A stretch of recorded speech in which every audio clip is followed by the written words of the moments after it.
um analista estima que a ação da empresa Dickmann pagará os seguintes dividendos. Olha lá, a empresa Dickmann e tem dividendos em reais. Engraçado esse treco, hein? Olha lá, no primeiro ano, 1,50, depois no ano 2, 2,30, depois 2,50, 3,04, 3,42. Então, ano a ano, é isso que se estima de pagamento de dividendos, tá? Então, se eu fosse montar um fluxo de caixa da Dickmann, eu faria o seguinte: vou receber 1,50 aqui no ano 1, vou receber 2,30 no ano 2, vou receber 2,50 no ano 3, vou receber 3,04 no ano 4, vou receber 3,42. Opa, letrinha, hein? 3,42 no ano 5. Ano 1, ano 2, ano 3, ano 4, ano 5. Tá certo? Muito bem. Só que no ano 5 ainda se estima que a empresa vai estar dando um lucro por ação de R$5, né? Tá lá, R$5, cadê? Desculpa. Lucro por ação de R$6, né? E que o papel poderá ser vendido, essa ação vai ter sendo vendida a 10 vezes o lucro. Então, ela poderia ser vendida por R$60. Então, se eu chegar lá e vender essa ação lá no ano 5, ganharia R$60. Tá certo? Muito bem. Então, esse é o fluxo de caixa estimado dessa ação. Fluxo de dividendos, né? Fluxo de caixa para o acionista, que é detentor de uma ação, é um fluxo de dividendos. Legal? A pergunta é, considerando que a taxa livre de risco, né, RF, 8% ao ano, prêmio de mercado, 5% ao ano e beta de 1,1, qual é o valor máximo que esse analista está disposto a pagar na ação? Perceba, aqui já é uma questão de análise de investimento um pouquinho mais elaborada, estilão, que você vai encontrar lá na prova, né? Aliás, na prova tem umas bem baba, né? Bem tranquilinha, como lá, que a gente fez lá de calcular a TIR e o VPL para um projeto bem simples, e tem umas assim que a gente precisa ter um raciocínio já um pouquinho mais elaborado. Por que eu digo um raciocínio mais elaborado? Porque a gente tem que entender algumas coisas. Por exemplo, tem que entender que ele deu taxa livre de risco, prêmio de mercado e beta, porque a gente vai calcular o retorno mínimo exigido por um acionista. Afinal, o cara é detentor da ação aqui. Então, eu uso o CAPM, lembra que tem a fórmula do CAPM lá na prova, eu uso o CAPM justamente para fazer esse cálculo, tá certo? E diz assim, a fórmula do CAPM, KE é igual a RF vezes, ou mais, desculpa, beta RM menos RF. Só que RM menos RF é a mesma coisa que o prêmio de mercado, você precisa saber isso. Então, a gente vai ter 8% vezes, qual que é o beta? 1,1, então, né? Vezes, Felipe, caramba, 1,1 vezes 5%, aí sim.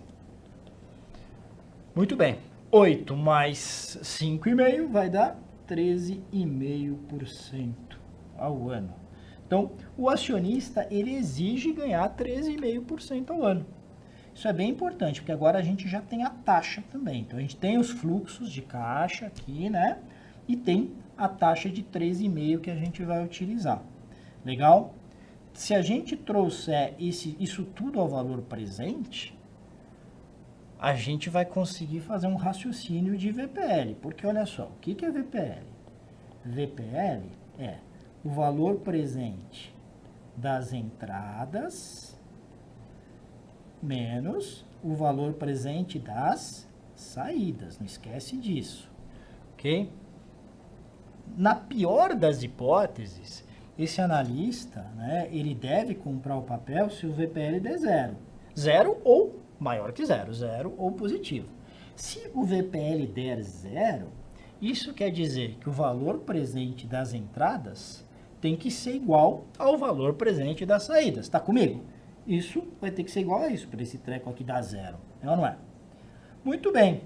Isso quer dizer que eu preciso calcular o valor presente das entradas e dizer que esse cara está disposto a pagar o valor presente das saídas, né, a pagar esse preço igual ao valor presente das entradas.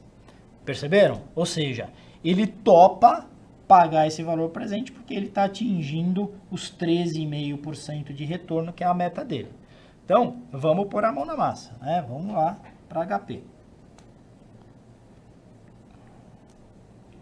Só ver se meu fluxo tá igual aqui, para não fazer besteira. Tá igualzinho. Então vamos lá. Primeira coisa, olha só. O que a gente vai considerar aqui? Vai considerar que o fluxo inicial é zero. Ó, vem comigo, vem comigo.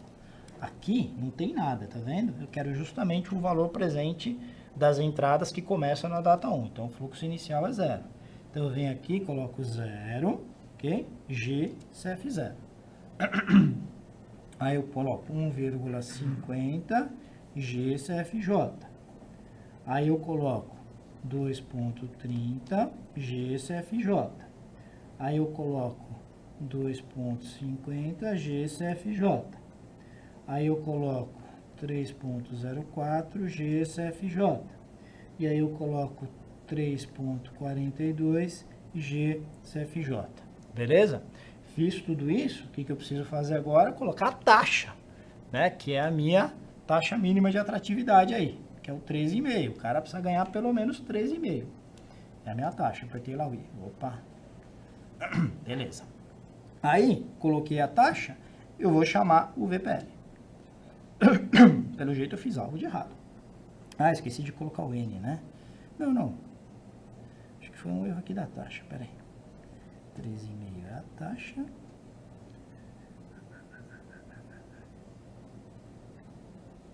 Não, beleza, é isso mesmo, né? Tá dando 8,46. Pessoal, o que eu errei aí, né? Qual que é o pepino? Não foi um erro no cálculo, né? Mas foi um erro que a gente comete muito comumente quando a gente faz isso aqui.